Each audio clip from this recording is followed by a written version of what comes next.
그를 해하려고 꾀하지 말며 사람이 내게 안전하지 아니하였거든 까닭없이 더불어 다투지 말며 포악한 자를 부러워하지 말며 그의 어떤 행위도 따르지 말라.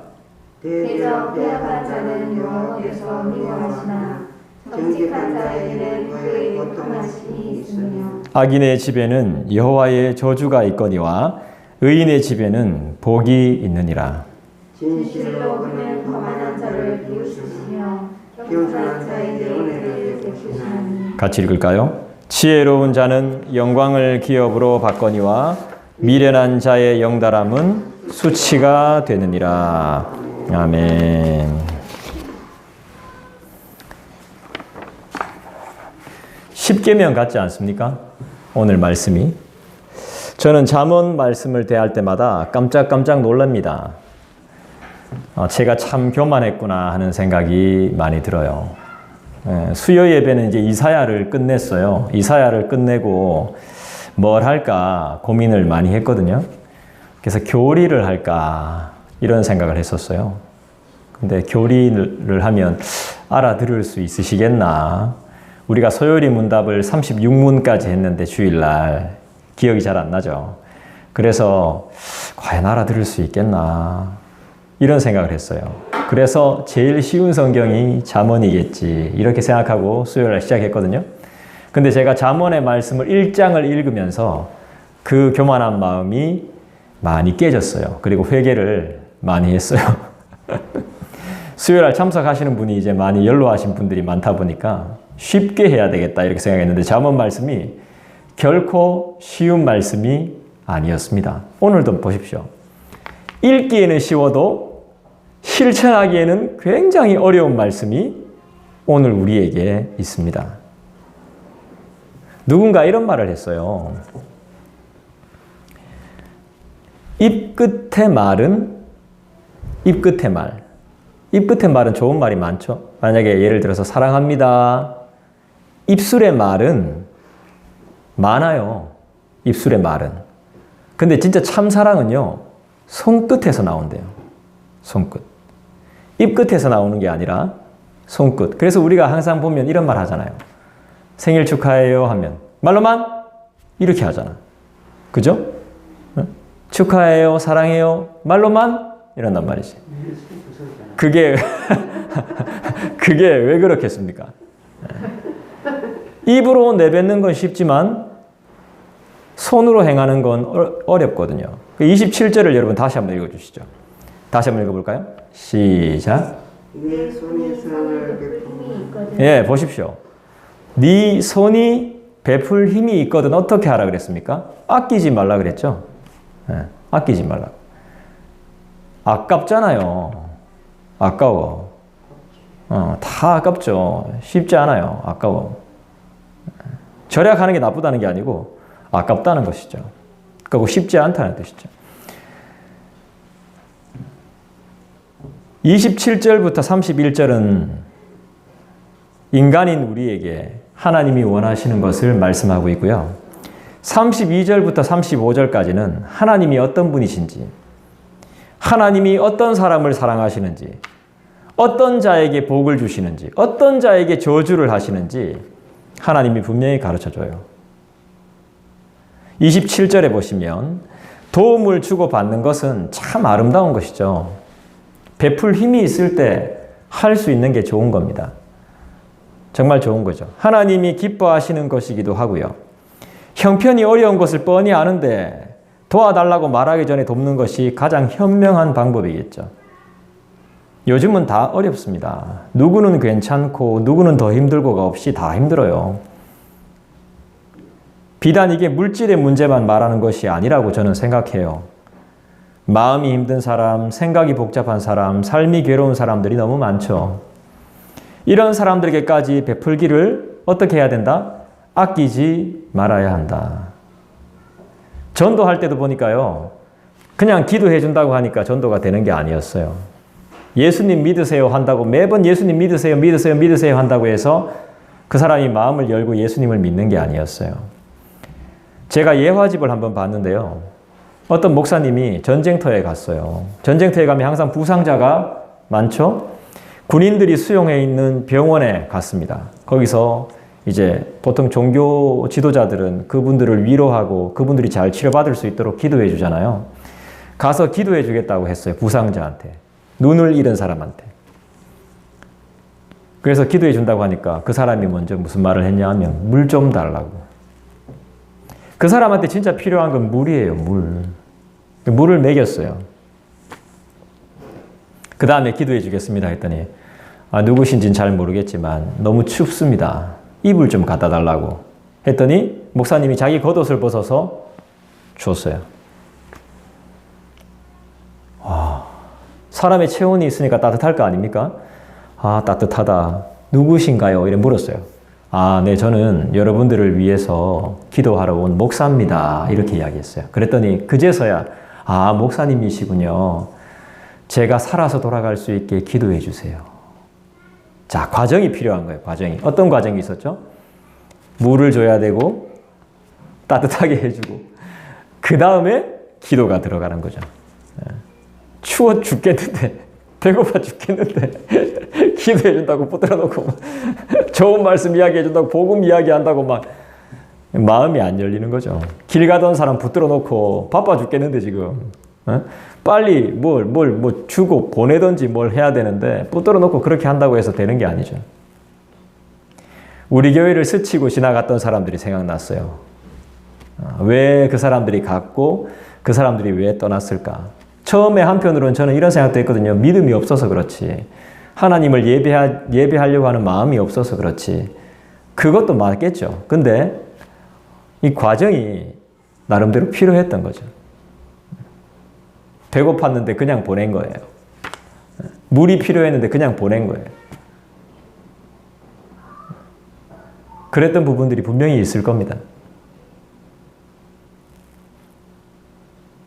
우리가 좋다고 해서, 내가 좋다고 해서 남이 다 좋은 게 아니거든요.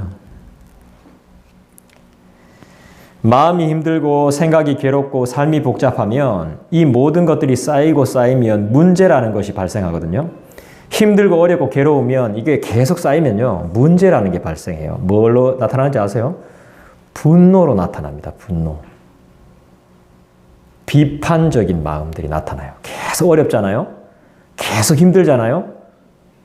계속 괴롭잖아요. 문제가 해결이 안 되잖아요. 이 계속 쌓이잖아요. 그러면 세상을 향한, 사람을 향한, 교회를 향한, 그 누구를 향한 무조건 불만이 나타나요. 분노가 생겨요. 분노가. 사람이 도움을 받지 못하잖아요. 분노가 생겨요. 도와주는 사람이 없잖아요. 자기를 챙겨주는 사람이 없잖아요. 자기 이야기를 들어주는 사람이 없잖아요. 분노가 생겨요. 분노가. 감정이 폭발해요. 폭발하면 살짝만 건드려도 폭발해요.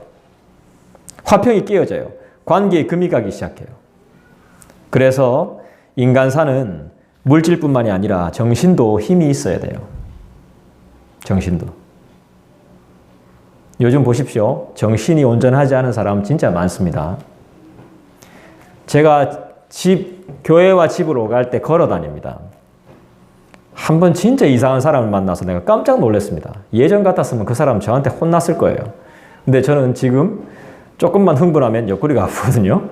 그리고 노래도 많이 하면요. 옆구리가 아파요. 조심해야 돼요. 그래서. 근데 예전 같았으면 진짜 내가 떡이 되든 그 사람이 떡이 되든 막 한 소리 했어요. 내 성격에. 어떻게든 한 소리 해요. 소리를 지르고 가든 막 그렇게 해요. 시끄럽다! 하면서 막 그러든 뭔 조치를 취하고 지나가요. 근데 요즘은 그렇게 못해. 몸이 안 따라줘, 일단. 무슨 말을 하냐 하면 갑자기 이렇게 가는데 요즘 마스크 안 쓰고 지나다니면 굉장히 사람들이 막 되게 이상하게 보잖아요. 그죠? 근데 갑자기 마스크를 이만큼 내리더니 막 갑자기 내 옆을 지나가다 가래침을 탁 뱉는 거야. 그러면서 갑자기 의사 교수 뭐 이거나 갑자기 의사 교수 엄마 깜짝 놀랐어. 네. 얼마나 자기가 그 말을 하고 싶었을까. 교수, 의사. 널린 게 세상의 교수, 널린 게 의사. 밟히는 게 의사, 밟히는 게 교수. 다 지가 교수, 박사. 뭔가 자기 안에 뭔가가 있겠죠. 아무도 안 들어주는 겁니다. 왜 그래요? 정신이 건강하지 못하죠. 뭘로 나오는 겁니까? 분노로. 감정의 폭발로 표출이 되는 거죠. 미친 거죠. 한마디로 말하면. 미쳐버린 거예요. 정신이. 물질이 없어 미치는 것보다 정신이 나가서 미치는 게 더 무서운 것입니다.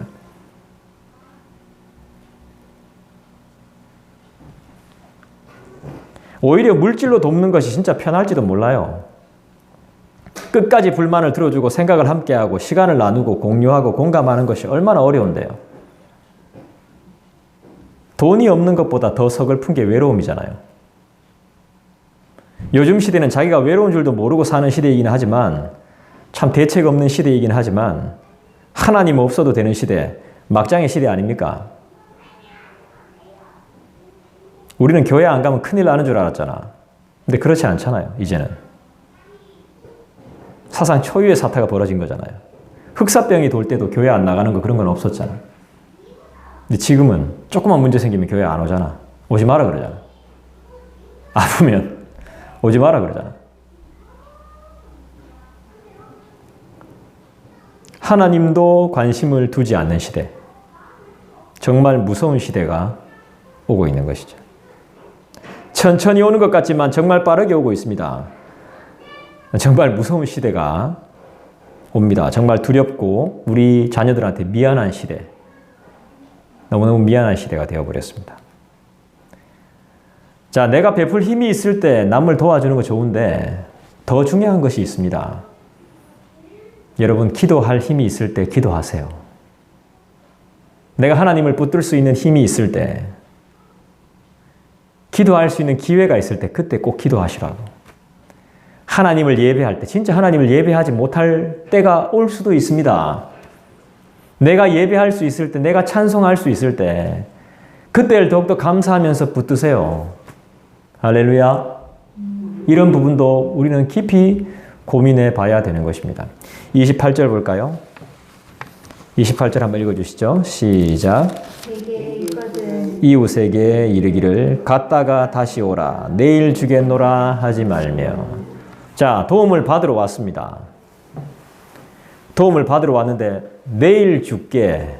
내일 다시 와라. 지금은 없으니까 내일 있으면 줄게 아니겠습니까? 그 내일 가면 진짜 줄까요? 내일 가면? 이게 상대방의 자존심을 짓밟는 것입니다. 마지막 남은 자존심을 완전히 뭉개버리는 말이에요, 이 말이. 여러분, 아무리 사람이 낯짝이 두꺼워도, 물론 낯짝 두꺼운 사람이 있겠죠, 저처럼. 그런데 내가 도와주세요 말하는 게 쉽게 나오겠어요? 누군가에게 저 좀 도와주십시오. 이 말이 쉽게 나오겠냐고. 뭐 좀 주십시오 하는 말이 쉽게 나오겠냐 말이지. 뭐가 필요한데 그냥 이게 습관처럼 나오겠냐 말이죠. 그렇지 않습니다.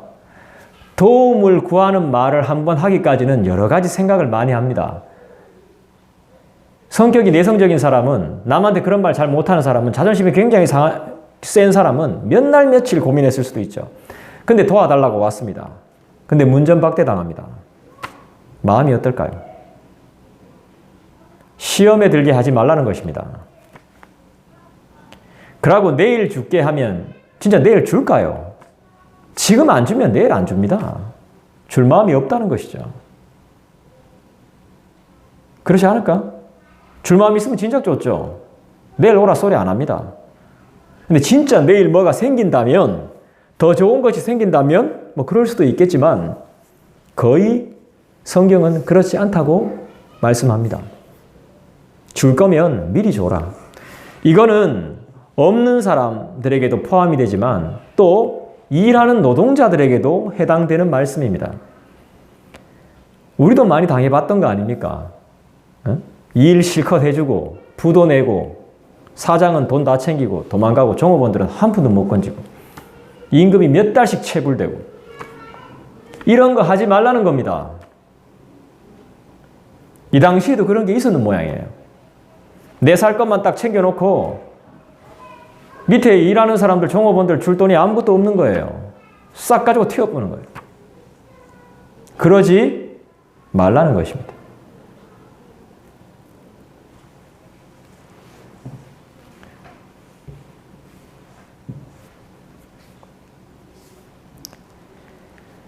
여러분 도와주려면 기쁨으로 해야 될 것 같습니다.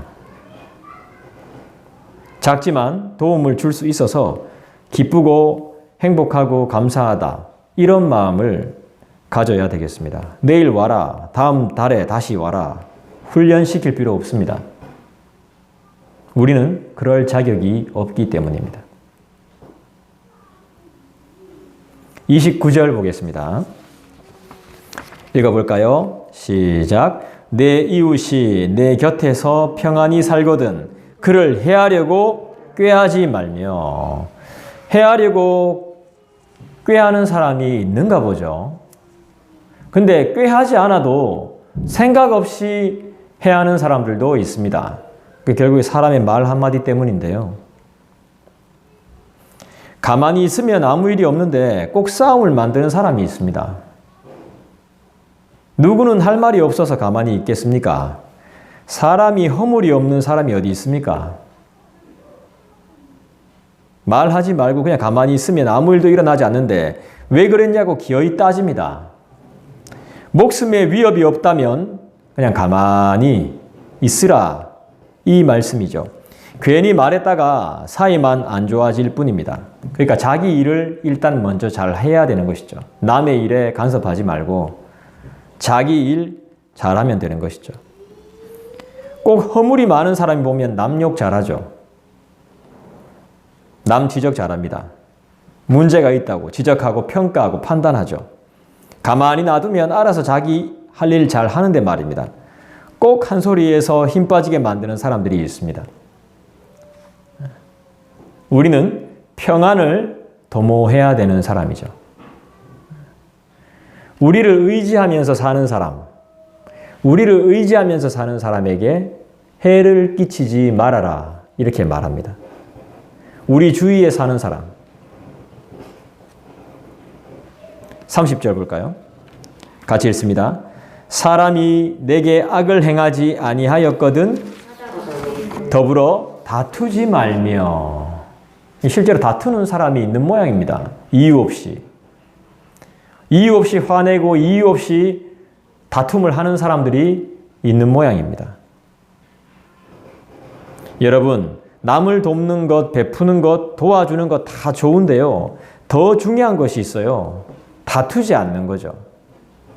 까닭 없이 다툰다. 이 분명히 시기하는 마음이 있다는 겁니다. 남 잘 되는 꼴 절대 못 보는 사람이 있습니다. 표는 안 내지만. 사촌이 땅을 사면 배가 아프다 그랬죠.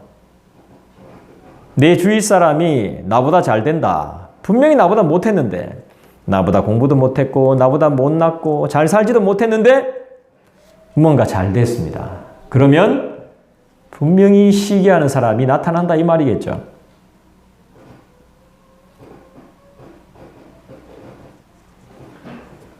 더 가지지 않는 것, 질투하지 않는 것. 그거 아세요? 베푼다는 것이 없는 사람 도와주는 것으로만 생각하죠. 그것만 포함되는 거 아닙니다. 한 사람의 존재감을 무너뜨리는 것도 포함이 됩니다. 한 사람의 존재감을 세워주는 것, 잘했으면 잘했다라고 말할 수 있는 것, 칭찬할 수 있는 것, 축하할 수 있는 것, 이것도 베푸는 겁니다. 축하합니다. 내가 상 받아야 되는데 다른 사람이 상 받으면 배 아프죠. 시기 납니다. 아, 쟤 나보다 못했는데. 시기 나요. 질투 나요.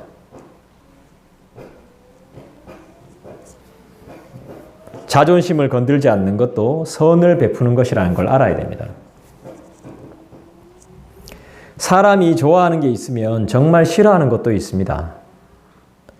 좋아하고 즐겨 먹는 음식이 있으면 정말 손도 안 대는 음식도 있습니다.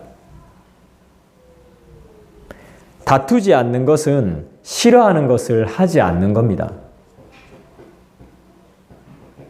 나의 기준으로 하지 말고 상대방의 기준으로 말입니다. 사람이 싫고 좋고가 분명한 사람이 있고 싫은지 좋은지 잘 모르는 사람이 있습니다. 그렇기 때문에 내 마음대로 내 생각대로만 하면 다툼이 생길 수 있기 때문에 항상 상대방의 입장에서 생각을 해줘야 되는 겁니다. 말이 많던 사람이 갑자기 말이 없어진다. 뭔가 있는 거죠. 말이 없던 사람이 말이 많아진다. 이것도 무슨 일이 있는 겁니다. 그러면 이 사람이 왜 이러지라고 무슨 일이 있나 이렇게 생각해야 되는데 그런 생각을 못 하는 거죠.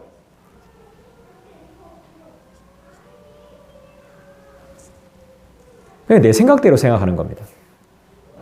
이제 말 좀 없어졌네. 인간 좀 되는갑다. 말 좀 많아졌네. 인간 좀 되는갑다. 말할 줄 아네 이제.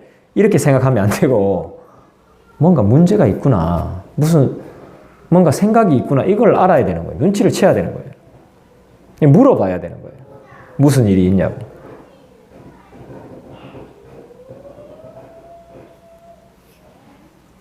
생각 안 하고 말하면 반드시 다툼이 일어납니다. 내가 싫다면 상대방도 싫습니다. 애들 보고 공부하라 하는데 본인은 공부하고 싶습니까? 좀 더 쉬고 싶고 이런 이야기 해도 돼요. 놀고 싶고 좀 더 자고 싶고 내 일 누가 대신 좀 해줬으면 좋겠고 자기가 불편하면 남도 불편한 거예요. 서로 기분 나쁘게 할 필요 없이 내가 그냥 열심히 잘 하면 돼요. 자기 것도 못하면서 왜 남을 자꾸 가르치려고 하는지 모르겠어요. 영화 대사에 보면 이런 대사 있잖아요. 너나 잘 하세요. 이런 대사 있잖아요. 제가 이 말씀 29절 30절을 보면서 교회 주변에 사시는 분들을 좀 많이 생각하게 됐어요. 그냥 인사하고 새해 복 많이 받으시라고 새해 인사하고 교회에서 말이나 선물 드리면 좋아해요. 뭐 어떤 분은 불편해 하시는 분들도 있지만 부담스러워 하시는 분도 있지만 커피 한잔 하고 하자 하면 좋아하신다고요. 그런 분들도 있어요. 근데 전도하면 성경 이야기하면 인생 이야기하면 싫어해요. 불편해해요. 주일날 말고 다른 날은 교회에 올 수 있는데 주일날 나오라고 하면 불편해해요. 이럴 땐 저도 사실 마음이 좀 힘들어요. 어떻게 해야 되지? 이런 생각이 좀 들어요. 이거 전도할 수 있겠나? 때로는 낙심도 막 돼요. 우리의 삶이 사람들에게 환영을 받고 인정을 받는 삶이 아니라는 것을 알지만 복음을 이야기하면 순식간에 이웃에서 원수로 바뀌어버려요. 순식간에. 분위기가 굉장히 차가워져요. 커피 한잔 하면서 그냥 그분 이야기 들어주고 농담하면 좋다가도 인생 이야기하고 사후세계 이야기하고 예수에 대해서 이야기하고 죄에 대해서 이야기하면 분위기가 완전 달라져 버려요. 이웃에서 원수로 싹 바뀌어버려요. 불편해요. 너무너무 불편해. 그분도 불편해할 거고 나도 불편하고 표정이 일단 안 좋아지니까 말이 없어지니까 불편해요. 불편하지 않으려면 어떻게 해야 될까요? 고민이 됩니다. 엄청 고민이 돼요. 그래서 요즘 제가 드는 생각이 뭐냐 하면요. 내가 욕심을 가졌구나. 쓸데없는 욕심. 내가 사람에 대한 욕심을 가지고 있구나. 교회를 자꾸 채우려고 하는 그런 욕심이 내한테 있구나. 그러니까 불편해하는 거죠. 이 사람들도 알지도 몰라요. 어떻게 보면. 저 사람이 내 영혼에 관심이 있는 게 아니고 내 몸이 여기 와 앉아 있는 거에 관심이 있구나. 자기 세력을 만들려고 하는구나. 이렇게 생각할 수도 있죠. 정말 내가 그 영혼에 그 가정의 문제에 관심이 있는 게 아니라 그 사람 그냥 그렇진 않지만 나를 돈으로 볼 수도 있겠구나 이렇게 생각할 수도 있잖아요. 저도 모르죠. 생각을 못 해봤기 때문에. 아, 내가 그런 욕심을 부리고 있을 수도 있겠구나. 나는 부인하죠. 아니요. 그렇지 않습니다. 말하지만 그럴 수도 있죠.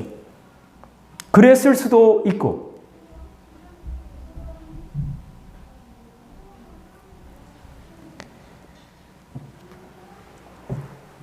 선물을 주는 목적이, 커피 한 잔 하자는 목적이, 제가 말을 걸고 인사하는 목적이 이 사람들을 교회로 오기 위한 단순한 그런 목적이라고 한다면 관계가 엄청 불편해질 수 있는 거죠. 그래서 저는 비록 동네에서 저희와 교제하는 분들이 교회에 나오시지 않고 등록하지도 않았지만 교인처럼 생각해야 되겠다. 내 신방 상대로 생각해야 되겠다. 굳이 교회는 안 나오시지만 교인처럼 동네에서 만나는 분들을 한 3년 만나니까 이제 알아요. 막 꽁꽁 싸매고 막 선글라스 끼고 막 이렇게 오셔도 지나가도 나 다 알아봐요.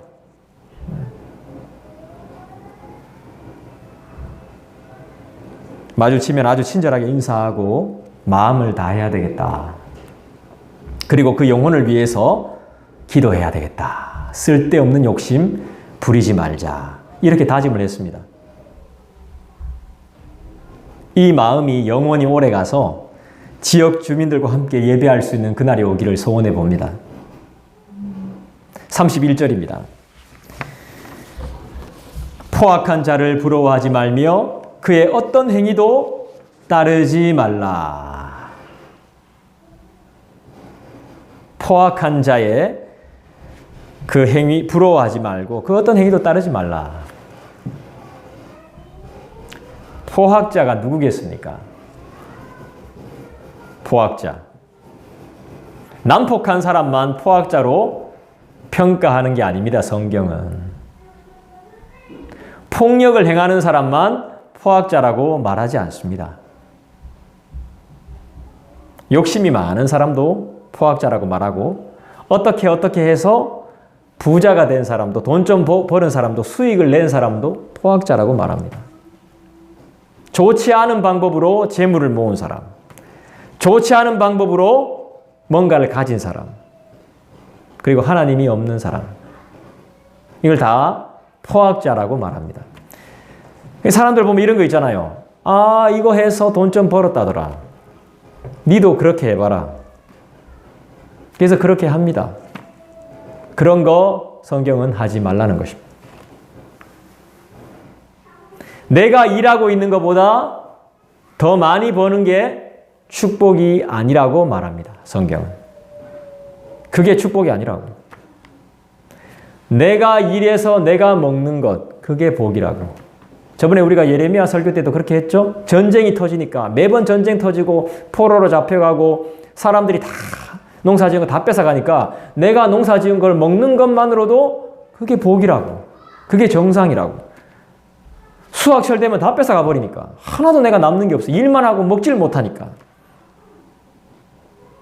내가 수확해서 당근 하나 심었으면 당근 하나 뽑아서 먹는 것이 그게 복이라고. 더 나은 수익, 더 많은 이자, 더 많은 물질. 여러분 지금 우리나라는 이렇습니다. 이래. 경제 구조가. 중간이 없습니다. 중산층이 없어요. 많은 사람, 없는 사람. 이건 정치적이고 시사적인 이야기니까 지금 이야기할 필요가 없습니다. 왜 이만큼 많이 가졌겠습니까? 있는 사람은 있고 없는 사람은 진짜 없습니다. 왜 이렇게 될까요? 포악한 방법을 썼기 때문이죠. 이쪽으로 가고 싶다고 신분 상승을 하고 싶다고 해서 포악한 방법을 배우지 말라는 것입니다. 워렌 버핏하고 식사할 필요 없다는 것입니다. 그냥 네가 하던 거 하면 된다는 것입니다. 그렇게 먹고 살면 된다는 거예요. 나머지는 내가 하나님께서 책임지니까. 그게 성경에 어디 나오죠? 시편의 핵심 사상 아닙니까? 시편에. 잠언도 시가서죠. 시가서의 핵심 사상입니다. 하나님이 책임지신다는 거.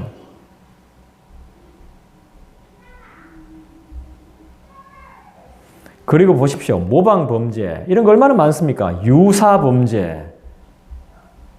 오히려 교도소 가서 범죄를 배우고 나옵니다. 좋지 않다는 거예요. 이렇게 해야 안 잡힌다는 겁니다. 사기를 칠 때도 이렇게 쳐야 안 잡힌다는 거예요. 그거 배우지 말라는 겁니다. 하나님이. 범죄는 예나 지금이나 비슷비슷합니다. 코로나 백신으로 돈 많이 벌었다고 하니까 가짜 백신이 판을 칩니다. 마스크가 없다고 하니까 방역도 안 되는 가짜 마스크를 팔아서 돈을 챙깁니다. 유학 가야 된다고 하니까 유학 갔다 미국 학위 정도는 받아와야지 하니까 다른 나라에다 가짜 학교를 만들고 이력이 중요하다 하니까 가짜 박사가 넘쳐납니다. 다 욕심 때문 아니겠습니까? 편하게 살고자 하는 인간의 그릇된 욕망 아닙니까? 하나님께 공급받는 사람은 다른 것이 필요치 않음을 믿습니다. 할렐루야. 가짜가 뭐가 필요해요? 가짜가. 하나님께 그만큼 공급을 받지 못하고 있기 때문이죠. 가짜를 추구하는 것은. 포악한 자를 동경하는 사람이 있다 말합니다. 소위 말해서 카리스마 있다고 하니까 막 사람들이 막 리더십이 있는 사람, 성격이 화끈한 사람. 제가 아는 분 중에도 그런 분이 계십니다. 교회도 잘 되는 것 같아서 혹하는 마음이 있었습니다. 그분처럼 한번 해볼까? 그 사람처럼 한번 해볼까? 그 사람한테 한번 배워볼까? 그 사람이 배운 데 가서 한번 나도 배워볼까? 이런 생각 해본 적이 있었습니다.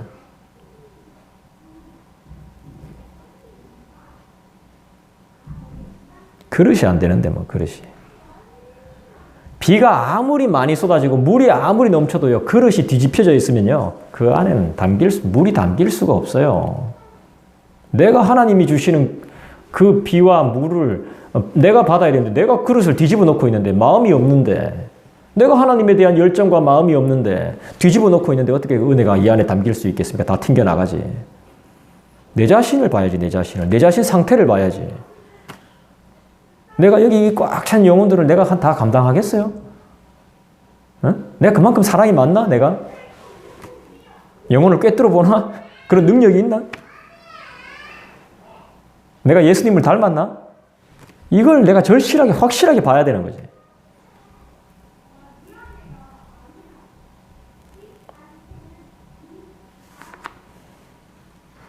우리가 사람한테 배우는 게 아닙니다. 그 사람을 넘어서야 됩니다. 그 사람을 다스리고 있는 하나님을 봐야 되는 거죠.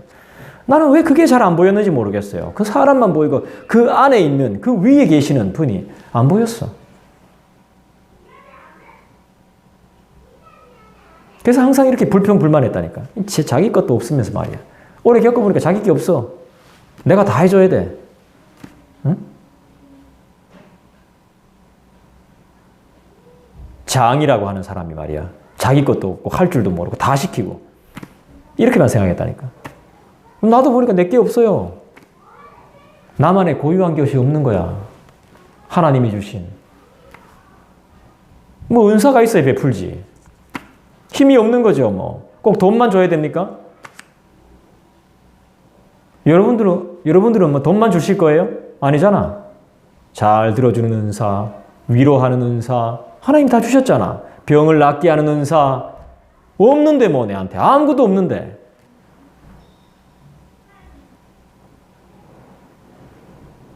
뭐 설교를 잘해. 성경을 탁월하게 연구해. 성경을 너무 잘 알아. 그럼 없는데 뭐 내한테. 은사를 사모하지도 않았는데 뭐.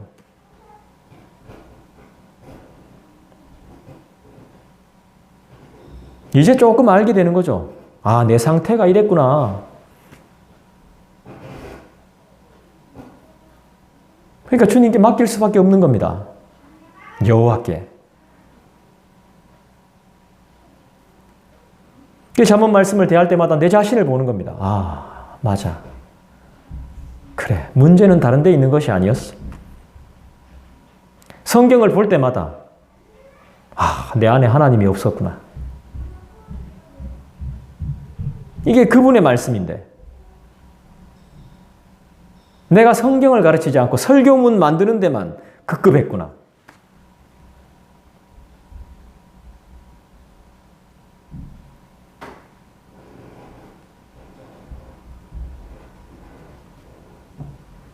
우리는 하나님을 따르는 사람이죠. 하나님을 닮아가는 사람, 하나님을 닮은 사람이죠. 그런데 사람은 변해요. 달라져요. 그러니까 사람한테 배우면 안 돼요. 사람은 변질돼요. 달라져요. 그때 그 사람이 아니에요. 그래서 영원히 변하지 않고 졸지도 주무시지도 않는 우리를 보호하시는 그분을 의지하고 우린 따르는 것이죠. 할렐루야. 32절. 하나님은 어떤 분이십니까? 한번 읽어봅시다. 대저 패역한 자는 여호와께서 미워하시나 정직한 자에게는 그의 교통하심이 있으며. 자, 하나님은 어떤 분이시죠? 패역한 자를 미워하시는 분이시죠. 정직한 자를 기뻐하시고 그와 소통하시는 분이시죠. 교통이요, 함께 앉아서 대화한다는 뜻이 있답니다. 원어적인 뜻이. 원어로 보면. 교통. 그러니까 이 사람은 남들이 알지 못하는 것을 하나님께 듣는 거예요. 교통하는 거죠. 그 사람이 누구예요? 정직한 자인 거예요. 패역한 자는 하나님이 싫어하세요. 절대로 말씀 안 줘요. 패역한 자에게는 지혜를 절대로 주지 않아요, 하나님이. 그렇지만 좀 부족해도, 좀 연약해도 정직한 자에게는 하나님이 교통하시는 거예요. 내가 이런 이야기는 할 필요가 없지만 송구영신 예배 때 그때 내가 설교하는 것 같지 않았어요. 하나도 힘들지 않았어요. 그리고 설교문을 준비한 거하고 완전 다르게 이야기했어요. 내가 신기했어요. 주일은 죽을 썼어요. 그래서 내가 혼자 생각하기에 이거 바꿨어야 되는데 바꿔서 했어야 되는데 이런 생각을 했어요. 송구영신 예배의 말씀이 뭐였죠? 성경이 뭐였죠? 본문이? 시편 37편이었죠. 예. 배전 5장 7절이었고 여호와께 맡기라. 나는 그 말씀을 내가 한 게 아니에요. 그날. 난 그걸 내가 말하지 않았어요. 너무 신기했어요, 나는. 그게. 내가 정직하다는 말이 아니야. 원래 나는 정직하지 않아. 정직하지 못해. 근데 그 말씀을 준비할 때는 굉장히 정직했는가 봐. 오래 걸렸어, 굉장히. 굉장히 오래 걸렸어요. 근데 준비는 사실 주일을 더 많이 준비했어요. 근데 주일은 죽쓰고 금요일은 주님이 말씀하시는 것 같았다. 그러니까 나 스스로도. 나도 설교하면서 내가 듣는다 하잖아요. 설교자도. 깜짝 놀랐어요, 나는. 끝나고 나서. 내가 했는 게 아닌 것 같은데. 불안했어. 주일날 이거 아무래도 못할 것 같은데. 염려를 하는 염려를. 내가 하고 싶은 말을 하는 게 아니라 하나님이 주시는 걸 그냥 내가 읊는 것 같았어요. 옛적 길을 따라갔던 신앙의 선배들이 뭐라고 말씀하셨냐 하면 저한테 하나님이 성령을 부어주시고 나와 교통할 때는 설교문을 쓸 때 자기가 손이 안 따라갔대요. 막 하나님이 주시는 음성에. 내가 그런 기분이었어요. 그런 마음이었다. 깜짝 놀랐어요, 내가. 근데 확실히 내가 하려고 하니까 잘 안 되는 거죠. 이런 것들이 자주 돼야 되는데 한 번씩 되니까 나도 안타까울 때가 많죠. 하나님의 교통하심이 늘 있어야 되는데 그러니까 패역한 자는 하나님이 절대로 은혜를 줄 수가 없어. 받을 수도 없고요. 그런데 정직한 자는 하나님이 그와 소통하십니다. 그와 앉아서 대화를 나누십니다. 아주 귀한 거죠. 그래서 그 사람은 어떤 신앙 고백을 하는지 아세요? 여호와는 나의 목자시니 내게 부족함이 없습니다. 이렇게 고백하는 거예요. 지금 나는 이걸 설교문에 적지 않았어요. 지금 이야기하는 걸. 여호와와 소통하는 자는 늘 이런 고백을 합니다. 여호와는 나의 목자시니 내게 부족함이 없으리로다.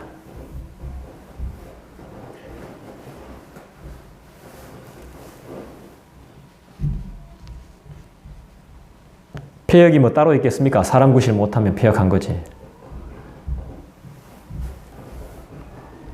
하나님이 기뻐하시는 사람은 정직한 사람이죠. 정직한 사람에겐 하나님이 비밀한 것, 남들이 보지 못하는 은밀한 것까지 다 알려주십니다. 우리 하나님은 어떤 분? 정직한 자에게 말씀하시며 정직한 자와 교제하시며 소통하시는 분. 우리도 하나님 닮았기 때문에 정직하지 않고 오만 뿔소란 사람 싫어하잖아요. 무시해버리잖아. 상대하기 싫죠? 우리가 다 하나님 닮아서 그래요. 그럼 33절 볼까요? 33절은 이제 어떤 하나님이실까? 악인의 집에는 여호와의 저주가 있거니와 의인의 집에는 복이 있느니라. 자, 우리 하나님 어떤 분?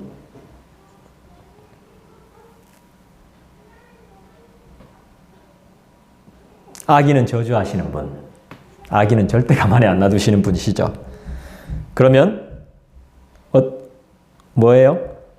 의인은 복을 주시는 분. 정직한 자에겐 복을 주시는 분이 우리 하나님이시죠. 어떤 복을 주실까요? 여러분은 하나님께 어떤 복을 주셨어요? 어떤 은혜를 받으셨죠? 따라합시다. 기도응답 받았죠? 죄 용서 받았죠. 구원도 받았죠. 하나님의 나라도 기업으로 받았죠. 할렐루야! 하나님이 이런 은혜를, 우리에게 이런 복을 주시죠. 하나님은 진실로 기뻐하는 자, 복 주실 자는 누굽니까? 시편 24편에 보니까 이런 말씀이 나오대요. 여호와의 산에 오를 자 누구냐? 마음이 청결하고 손이 깨끗하고 거짓 맹세하지 않는 자. 여호와의 산에 오를 자가 누구냐? 하나님께 복 받을 자가 누구냐는 것이죠. 마음이 청결하고 거짓 신 섬기지 않고 주위에 거짓을 말하지 않고 손도 깨끗하고 마음도 깨끗하고 뜻을 허탄한 데 두지 않는 자, 여호와의 산에 오를 자죠. 그 산 문지기가 아마 했던 말 아니겠습니까? 그 문을 열고 들어가려고 했더니 문지기가 여기 들어오려면 마음이 청결하고 뜻을 허탄한 데 두지 아니하고 거짓 맹세치 아니하며 오직 여호와로 만족하는 자만 들어올 수 있습니다 라고 말했겠죠.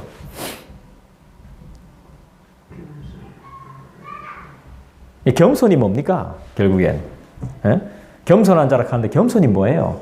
성경은 겸손한 걸 뭐라고 말합니까? 바르고 받으시는 진실은 약하고 34절을 보겠습니다.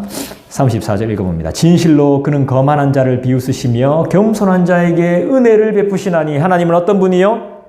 진실하신 분이시고요. 그분은 거만한 자를 비웃으시는 분이시고요. 거만한 자도 가만히 안 두죠. 겸손한 자에게 하나님은 은혜를 베풀어 주시죠. 우리가 받은 은혜란 말이 뭡니까 도대체? 받을 자격이 없는데 받는 거 아닙니까? 저한테 주어지는 건 모두 다 은혜인 거예요. 모두 다. 여러분들이 베풀어 주시는 것도 다 은혜인 거예요. 받을 자격이 없는데.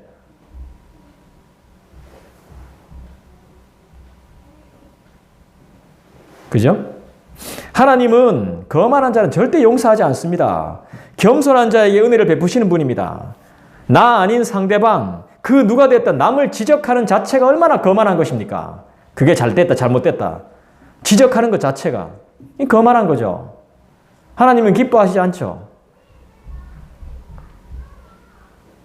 은혜는 뭐예요? 물질적인 값을 매길 수 없는 거 아닙니까?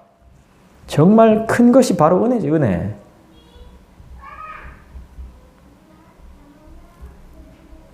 우리의 죄가 용서받은 것, 우리가 하나님과 함께 있는 것, 이게 은혜 아니면 뭐겠어요?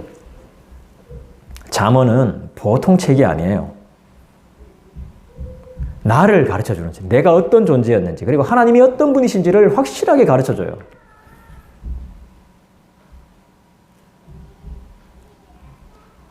마지막 35절 볼까요?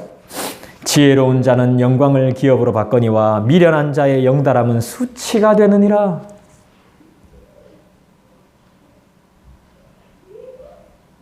사람의 미련함은 한두 개가 아니고